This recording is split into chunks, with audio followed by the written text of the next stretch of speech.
Hello. This video is going to be a quick but detailed explanation of the International Court of Justice's ruling on the 26th of January 2024, accusing Israel of potentially having violated the Genocide Convention and thus committed genocide in Gaza. So first, just a quick explanation of the three things that South Africa was actually arguing here. First, it was arguing that it has a dispute with Israel regarding the Genocide Convention because it alleges that Israel is violating the rights of the Palestinian people of Gaza as outlined in the UN Genocide Convention. And this is important for South Africa to establish because the International Court of Justice is not a criminal court. It doesn't have prosecutors, it doesn't try individuals, it doesn't, even prosecute states. It's more of an arbitration tribunal between UN member states based on disputes regarding international law or treaties to which they are a part. And in this case, that treaty is the Genocide Convention. And then that, based on the facts on the ground of what Israel is doing in Gaza, how they're talking about it, etc., it is plausible that Israel has committed or is committing genocide in Gaza. Note what I said there about plausible, because this is an arbitration tribunal rather than a criminal court. What this actually is something of a preliminary argument to establish a feasible basis for an actual sort of real trial between South Africa and Israel.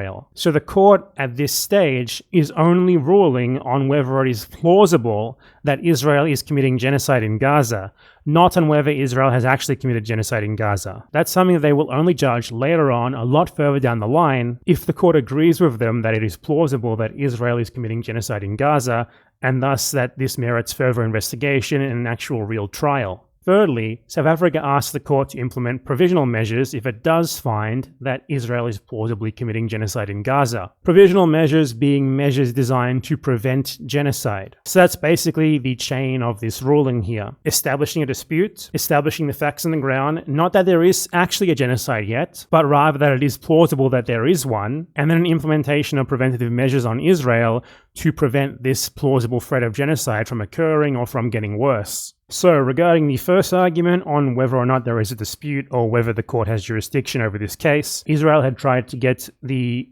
case dismissed on procedural grounds on the idea that there is not a dispute between it and South Africa, and the court found basically that there is a dispute between these two countries regarding the interpretation and Israel's obligations under the Genocide Convention. Thus, they ruled that given this above conclusion, the court considers that it cannot accede to Israel's request that the case be removed from the general list, and that the court concludes that South Africa has standing to submit to it the disputes with Israel concerning alleged violations of obligations under the Genocide Convention. Then we get to the ruling on the facts of the case, whether the court considers it plausible that Israel has committed or is committing genocide in Gaza.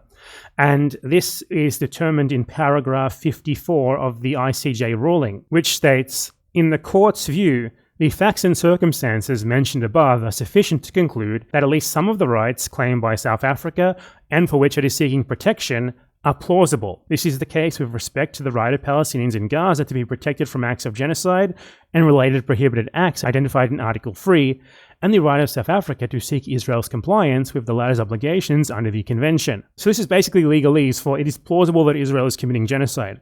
Because you read here, it talks about the rights that South Africa is claiming, and the rights that South Africa was claiming was the rights of the Palestinian people to basically not have genocide committed against them. And it's made clearer in the next sentence.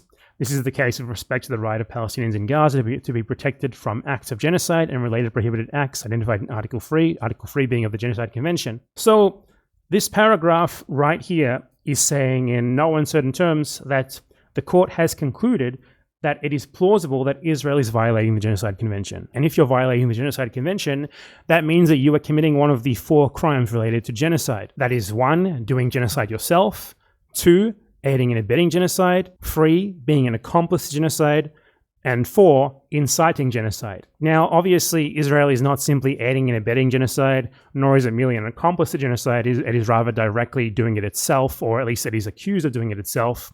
And an incitement to genocide is generally more of an individual charge than the one that would be levied against a state, though the Israeli government has certainly engaged in a lot, or at least allegedly engaged in a lot of incitement to genocide. And the court actually cited some statements from the Israeli government, which they seem to be implying that they consider them to have genocidal intent, that they didn't say that outright. This is actually pretty significant because one of the most difficult things to do with regards to genocide is establishing intent of the perpetrators. And that the ICJ in this early judgment, which is not, actually a final judgment, it's rather just a judgment on whether there should actually be a trial regarding this, they already seem to have determined that Israeli government officials have made genocidal statements. For example, they cite the defense minister of Israel saying that he has ordered a complete siege of Gaza City, that there will be no electricity, no food, no fuel, and that everything was closed, that he said Gaza won't return to what it was before, we will eliminate everything, blah, blah, blah, that the president of Israel said it is an entire nation out there that is responsible.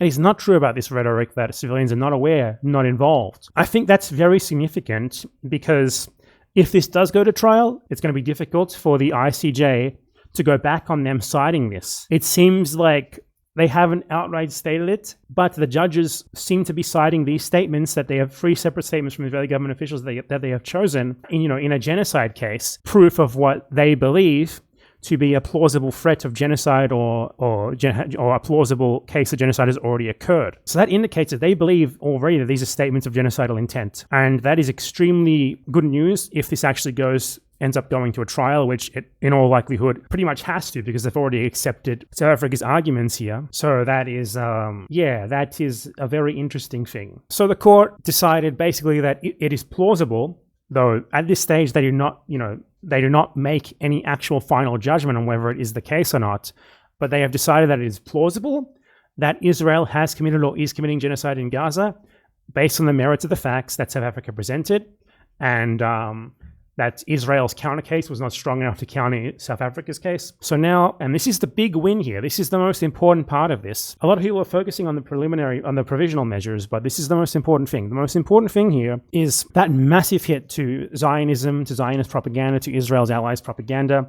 They are credibly accused of genocide in the International Court of Justice. That's huge. No such indictment of Israel on this level has ever been made before in such an official capacity. This is massive. Even just the acknowledgement that they are plausibly committing genocide is a massive hit for their propaganda, a huge deal. That's why they tried to defend themselves, because they knew how bad this would be. Now, obviously, as I've said, this is not actually a ruling that they are committing genocide yet. That was not the point of this. This is more of a preliminary hearing to see that if there is a real case against them for it. And now it will go to an actual sort of trial where the court will actually determine if they have done genocide or not. But just the simple proclamation that based on the facts in the court's view, it is plausible that they have committed genocide is a huge deal. It's a really big deal and a big win. As far as what this court can and can't do, this is really the most important thing, because no matter what the court ordered in regards to provisional measures, Israel would obviously not follow them. Israel's allies would not make them follow them. So this is a big deal. This is something to be happy about. This is a positive thing. And this also is going to have further ramifications, because if Israel is plausibly committing genocide, that means that all of the countries and other actors who are aiding and abetting Israel, or who are inciting the killing of Palestinians in Gaza, advocating for it, apologizing for it, etc., all of these people are also plausibly guilty of genocide or crimes related to genocide, such as aiding and abetting genocide, inciting genocide, or accomplice to genocide. So this might mean that they might begin to regulate their actions a bit. Because further down the line, if the ICJ does actually rule that Israel has violated the Genocide Convention in Gaza, that would then basically force the UN or the ICC to take action against individuals who have committed crimes related to genocide. And it would also open up states such as the USA to ICJ proceedings against them for crimes related to that genocide, which they have enthusiastically supported the whole way through. So this ruling does have wide implications. They're not solely symbolic, and I think anyone and any state with a little bit of self-preservation instinct will probably try to regulate some of its actions or their rhetoric from here on out. Some of them also probably won't. Will they be allowed to be impugned or not? I don't know. It remains to be seen. I'm going to move on to the provisional measures that the court ended up ordering. The court made an argument based on the facts and based on a lot of the arguments that South Africa presented that the situation in Gaza is bad enough to warrant provisional measures. They said here in paragraph 74, in light of the considerations set out above, the court considers that there is urgency in the sense that there is a real and immediate risk that irreparable prejudice will be caused to the rights found by the court to be plausible before it gives its final decision. That means it's basically saying that there is a real risk in regards to the rights that are found by the court to be plausible. What that means is the right of the Palestinians to not have genocide committed against them. So basically, the court then proceeds to order provisional measures to prevent this possibility of genocide from happening even before it gives its final decision, which is likely going to take years. And this is where some people are celebrating these provisional measures sort of erroneously. A lot of Zionists, a lot of Israelis are celebrating them because they seem not to realize that the court found that they are plausibly committing genocide, which is a huge deal. But what the court went with here, I have analyzed the closest precedent, and it is really in line with what they've done before. Basically, the court said that Israel must abide by its obligation under the Genocide Convention, which is pretty much a useless order because Israel is already bound by the Genocide Convention. It's a signatory. But a lot of people have been misinterpreting this. They have been thinking that this is saying that they said that like, this is better than a ceasefire. Like I saw this tweet, for example, where someone was saying that, and this has a lot of likes, it has 5,000 likes, 400,000 views. He seems to think that the court ordered Israel to stop killing Palestinians and to stop causing serious bodily or mental harm. And then he said, that's an order to halt military operations immediately. No, this is not the case. If you actually read what the court ordered, it says, the state of Israel, in accordance with its obligations under the Convention on the Prevention and Punishment of the Crime of Genocide in relation to Palestinians in Gaza, should take all measures within its power to prevent the commission of all acts within the scope of Article 2 of this convention. In particular, and then it lists killing members of the group, causing serious bodily harm or mental harm to members of the group, etc. But this is in regards to the Genocide Convention. That's why it cites Article 2 of the Genocide Convention. And what that says is, in the present convention, genocide means any of the following acts committed with intent to destroy, in whole or in part, a national, ethnical, racial, or religious group as such. And then it goes on to say exactly what the court said, killing members of the group, causing serious bodily or mental harm to members of the group, etc. So what this order is not that Israel stop killing Palestinians in Gaza. They're still allowed to do that.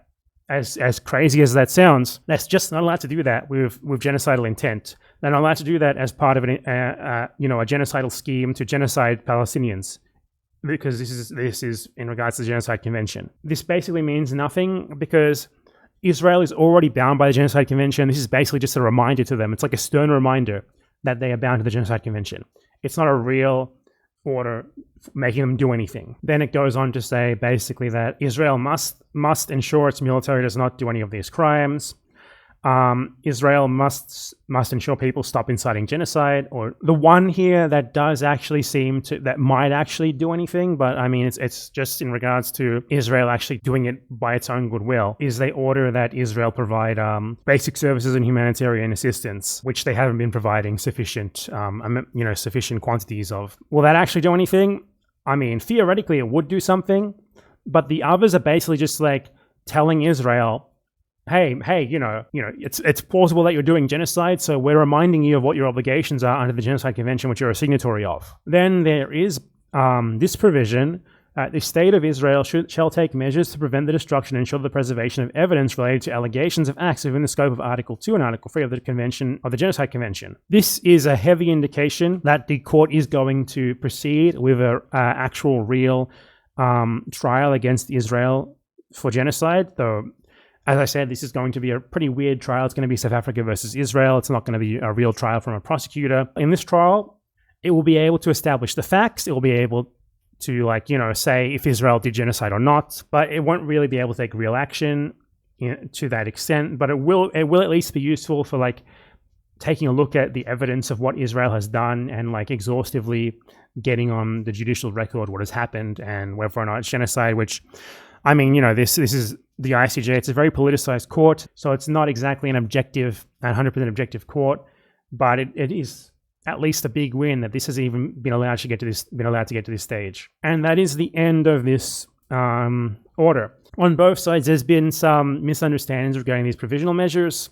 Zionists, as I said, have been framing this as some sort of win for them, the court hasn't really ordered us to do anything concrete. Yay, we basically won. We can keep genociding. The court found that Israel is plausibly committing genocide. That's what it means to be violating rights under the Genocide Convention. That is the court finding specifically that Israel is plausibly committing genocide, that it's plausible that Israel is committing genocide, whatever way you think is a better way of wording that. That's not a win for Israel. That's horrible for Israel. That is a massive finding, the likes of which has never happened against Israel before in an international court. And for two, people who are against Israel have been sort of misinterpreting what these provisional measures mean and are in both ways. Some of them have been saying they don't go far enough, which, I certainly agree with. And others have been like celebrating them as, what I said earlier going over that tweet, like as if they go a lot further than they really do. But in regards to the precedent, the most relevant precedent, I think, is allegations against Myanmar levied by the Gambia regarding a potential genocide that they have committed against, or they have allegedly committed against the Rohingya, who are a Muslim ethnic minority in Myanmar, which is a majority Buddhist country. And this is an analogous case because obviously Hamas is technically a non-state actor. It's not a party to the Genocide Convention. It's not a party to the UN, just like the Rohingya people are not a party to the Genocide Convention or not a party to the UN. So technically the ICJ, can't order a ceasefire because Hamas is not actually a party to the proceedings, just like the Rohingya are not a party to the proceedings. What the ICJ can do is order Israel or Myanmar to ensure that they are complying with their obligation of the Genocide Convention. And if we look at the provisional measures ordered against Myanmar, there is not anything concrete there either. Myanmar was not ordered to cease all military operations against the Rohingya. They were not ordered to do a ceasefire. They were not ordered to withdraw from Rakhine State where the genocide is allegedly occurring. Rather, they were basically ordered the exact same things that Israel was ordered here. Basically, they ordered Myanmar to do everything in its power to ensure that genocide is not occurring, which, when you're ordering the alleged perpetrator of a genocide to not do genocide and just sort of taking it at good faith that it will stop doing it, is obviously a very stupid thing, right? But nonetheless, in a case like this, where the dispute is brought by a third country rather than the country that is allegedly the victim of the genocide, it would seem that the ICJ, being a dispute resolution tribunal between UN member states, has a fairly limited scope of what it is actually able to order. So given that Myanmar and Israel are both parties to the Genocide Convention, whereas Gaza has a sort of ambiguous status where it is ruled by Hamas, which is sort of a non-state actor that is not a party to the Genocide Convention, along with the Rohingya, who are a minority group in Myanmar, who, as a minority group, aren't a state actor, aren't a UN member nation, are also technically not a party to the Genocide Convention in of themselves, etc. The ICJ can't really order a ceasefire or anything like that, or perhaps it could, however, it seems unwilling to do so.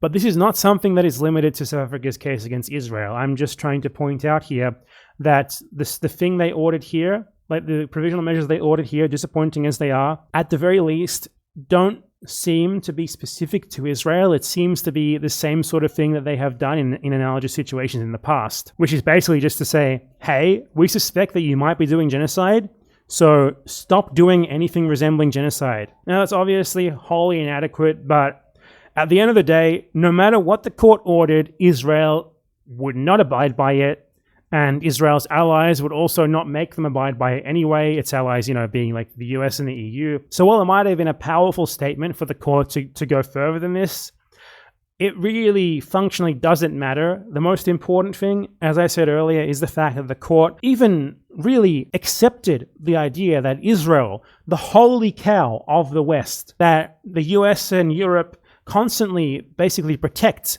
no matter what, Germany, the UK, US, Australia especially, has been allowed to be accused of genocide in the world's highest court regarding the actions of states themselves rather than individuals. That is huge. That is a big deal. The fact that they even found that Israel is plausibly committing genocide and that they will presumably from here go on to the actual merit stage of the case where they will establish the facts and decide on whether the facts amount to genocide. It's huge. It's massive that this is being allowed to happen. And that is a massive win and an absolutely massive, massive, massive blow for Israel, which is why they actually defended themselves before the ICJ, something that they usually don't bother to do when they are accused of crimes in international courts, because they clearly wanted to prevent exactly this from happening, and it happened against them.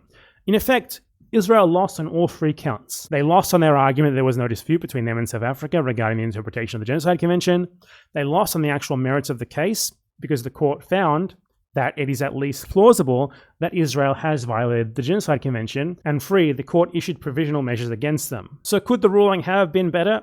Sure, However, I think it's like 95% as good as it could have been. Given the Myanmar precedent, which is very similar in every respect to this, it doesn't really surprise me that much that the court didn't go further in this case than they did in Myanmar. So overall, this is a huge loss for Israel and a huge win for basically anyone who has even a tiny little sense of ethics, morality, and who isn't basically a piece of shit as a human being.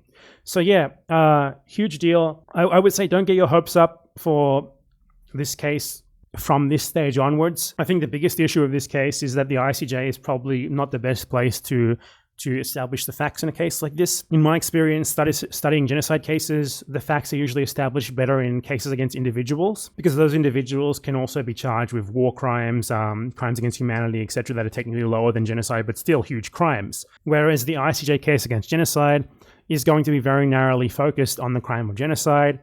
It's going to be argued by South Africa rather than a prosecutor, which is a really weird way to do this, right? But that's just how the ICJ works, because the dispute arbitration tribunal, the judges have a tendency to vote at least mildly along with the geopolitical interests of their countries. And, the geopolitical interests of their countries are usually aligned with other countries, other bigger powers like the US or Europe, or to a lesser extent, Russia or China. So overall, I don't think this is the best environment for a case like this to be carried out. I think it would be way better if there was an individual court, an individual criminal court like the ICTY, the International Criminal Court for the former Yugoslavia, for example, or the Rwanda Tribunal. There's also a Cambodian Genocide Tribunal. But we don't have that here yet, and I doubt we will ever get that here. So this is probably the best that we can hope for.